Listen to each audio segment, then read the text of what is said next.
أعوذ بالله السميع العليم من الشيطان اللعين الرجيم بسم الله الرحمن الرحيم બધા વખાણો, બધી પ્રશંસા, તારીફ અને સ્તુતિ એ અલ્લાહના માટે છે કે જે ઊંચાઈઓમાં એટલો આગળ છે, એટલો ઊંચો છે કે કોઈ વસ્તુ તેનાથી ઊંચી નથી, અને નિકટતા નજદીકીમાં એટલો નિકટ અને નજદીક બાજુમાં છે કે કોઈ ચીજ તેનાથી વધુ નિકટ અને બાજુમાં નથી.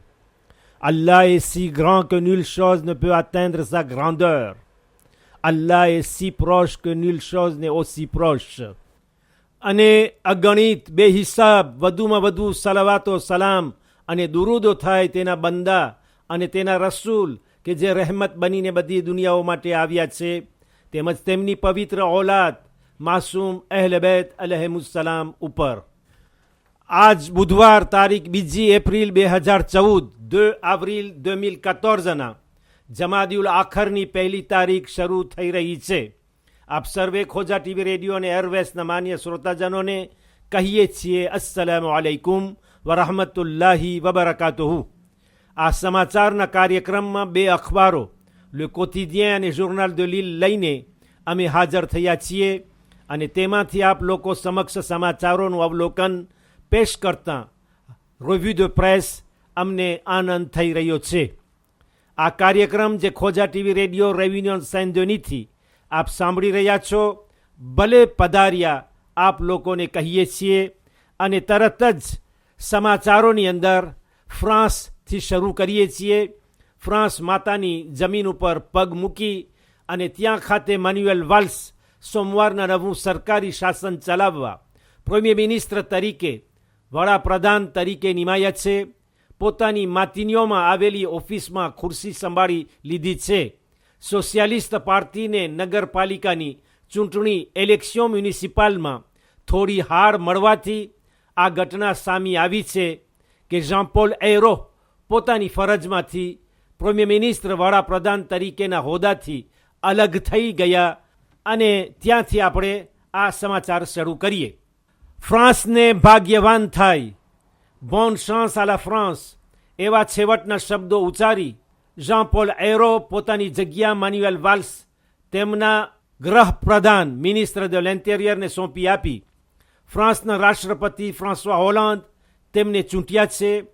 બાકીના પ્રમુખ પદના 5 વર્ષ પૂરા કરવાની મુદ્દત સુધી, તેમજ નગરપતિની ચૂંટણી ઇલેક્શન મ્યુનિસિપાલમાં જે થપ્પડ લાગી છે તેના જવાબમાં મને રાષ્ટ્રપતિએ ફરજની ચિઠ્ઠી સોંપી છે કે ઝડપથી ચાલવા અને દૂર સુધી પહોંચવા માટે. Le président de la République a tracé une feuille de route pour aller encore plus loin, plus vite. એમ નવા પ્રીમિયર મિનિસ્ટર વડાપ્રધાન જવાબમાં જણાવ્યું. મેન્યુએલ વાલ્સ પોતાનું સરકારી શાસન ગુવેર્નમેન્ટ ઊભું કરી રહ્યા છે. કદાચ આજે બુધવારની સાંજ સુધી બની જાય અને કાલે ગુરુવારના પહેલી કમિટી બેસે. ફ્રેન્ચ 61% મેન્યુએલ વાલ્સની નિમણૂકથી ખુશ છે. 61% des Français approuvent la nomination de Manuel Valls. 33%, 33% એમ સમજે છે કે તે ઝાં-માર્ક એરો પહેલા પ્રીમિયર મિનિસ્ટર વડાપ્રધાન કરતાં વધુ સારું કામ કરી શકશે. એકંદરે 77%, 77% સોશિયાલિસ્ટ લોકો, 63%, 63% UMP વાળાઓ અને 51%, 51% લગભગ FN ફ્રો નાશનલના સભ્યો તેના પક્ષમાં છે. આવતા દિવસો બતાવશે કે ધાર્યું હતું તેવું જ થયું કે તેનાથી ઉલટું બન્યું છે. ફ્રાન્સમાં 2008ની સાલમાં en l'an 2008 એક કાયદો પસાર થયો હતો કે grant officer de la Légion d'honneur, એટલે પ્રતિષ્ઠિત કાર્યના કારણે અપાતું માનદ વેતન દેશના પ્રીમિયર મિનિસ્ટરનો હક રહેશે અગર તે ઓછામાં ઓછા 2 વર્ષ સુધી કામ પૂરું કર્યું હશે.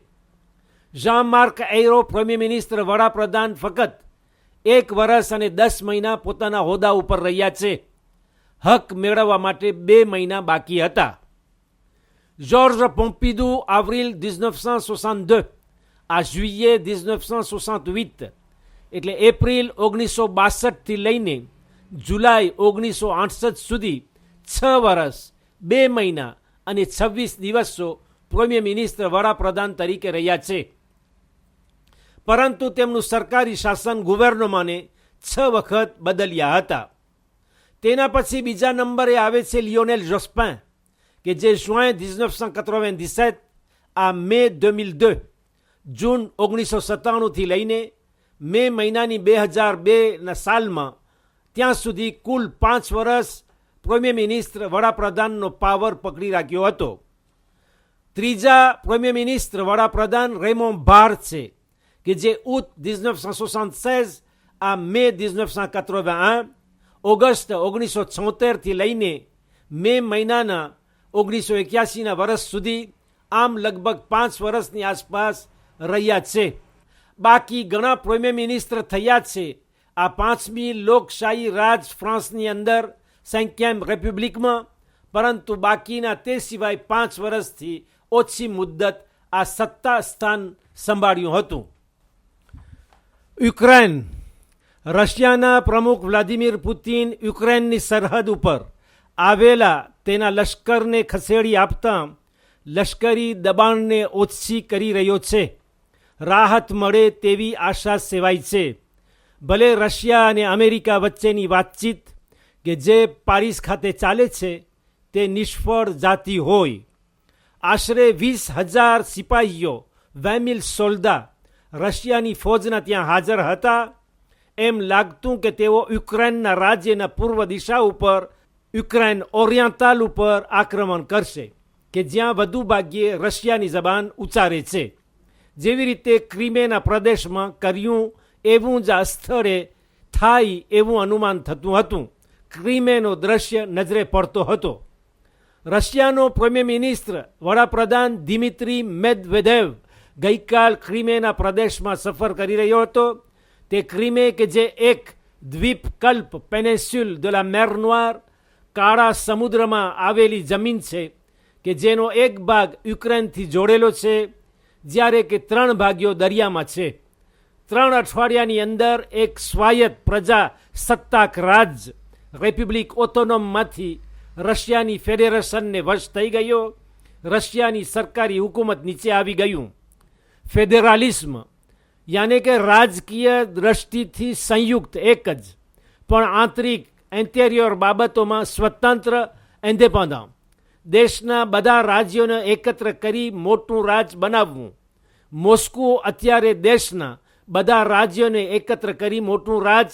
મોસ્કો અત્યારે આ હથિયાર ઉપયોગ કરી રહ્યો છે અને ક્રિમે જેવી હાલત યુક્રેનમાં પેદા કરવી છે. 25 મે 25 મેના એ તારીખે દેશના પ્રમુખ પદની ચૂંટણી યોજવામાં આવશે. રશિયાની અત્યારે જે મહેનત થઈ રહી છે તે દેશના ભાગલા કરવા તે અચાનક આકસ્મિક ઘટના નથી. તેમની ઈચ્છા છે કે આ ચૂંટણીના કાર્યને ભાંગફોડ કરે અથવા તેની રચનાને બગાડી આપે, જેથી બાદમાં કહેવા થાય કે આ ચૂંટણી ગેરકાયદેસર હતી. તેમાં વહેમ અને શંકા જન્માવશે. યુક્રેનના બીજા સમાચાર, કે ઓતાન ઉત્તર એટલાન્ટિકનું સંધિ સંગઠન ઓર્ગાનિઝેશન de traité de l'Atlantique Nord Russia સાથે તેમનો મુલકી, નાગરિક અને લશ્કરી સહકાર અટકાવી દીધો છે. તેના જવાબમાં જ્યારે કે રશિયા યુક્રેનમાં પ્રવેશ કર્યું. જો કે સિયાસી રાજકીય સંબંધ બાકી રાખ્યો છે, કે જેથી આ કટોકટી સામે લડવા ખાતર વાટાઘાટ બાકી રહી શકે. આવું ત્યારે નક્કી થયું જ્યારે યુરોપના 28 દેશોના મિનિસ્ટર des Affaires étrangères, વિદેશી પ્રધાનો મળીને એક સાથે નિર્ણય લીધો. નિર્ણય મક્કમપૂર્વક લીધો છે, પરંતુ આગમાં તેલ નાખવા સમાન નહીં, કેમ કે રશિયાને એવું બહાનું દેવું ન જોઈએ કે તે હવે યુક્રેન ઉપર ફરી ચડાઈ કરી બેસે. બસ અમારા ખોજા ટીવી રેડિયો અને એરવેસના માન્ય શ્રોતાજનો, સિરિયાના એક સમાચાર આપી અને આજનું આ રિવ્યુ ધ પ્રેસ સમાપ્ત કરશું. સિરિયાની જંગને આ માર્ચ મહિનામાં 3 વર્ષ પૂરા થયા. માર્ચ 2011 એટલે 2011ની સાલ માર્ચ મહિનામાં શરૂ થઈ હતી. 1.5 લાખથી વધુ લોકો, 150,000 પર્સનથી વધુ લોકો માર્યા ગયા છે. 50,000થી વધુ આમ સિવિલ, 50,000થી વધુ આમ સિવિલ કહેતા નાગરિકો અને 8,000 જેટલા બચ્ચાઓ આફા. વિરોધીઓમાંથી આશરે 38,000 જેટલાને મોત નીપજ્યું છે, જ્યારે કે સિરિયાનું લશ્કરમાંથી 58,500 સિપાહીઓ અથવા લશ્કરી દળોના માણસો માર્યા ગયા છે. 35,000 સોલ્દા, 35,000 લડવૈયાઓ અને 364 હેઝબુલ્લાના સૈનિકો, 364 હેઝબુલ્લા લશ્કરના માણસો ઉપરાંત 3,000 જેટલા લોકો વિશે કોઈ ખાસ ઓળખ નથી. આપણો ટાઈમ અહીં પૂરો થાય છે. ઇન્શાઅલ્લાહ જિંદગી અને તમારી દુઆ સાથ આપી તો કાલે ગુરુવારના ફરી આ જ ટાઈમ અને કાર્યક્રમમાં મળશું. ત્યાં સુધી આપણે સર્વે એકબીજાને ખુદા હાફિઝ કહીએ અને વાલેકુમ સલામ વરહમતુલ્લાહિ વબરકાતુહુ.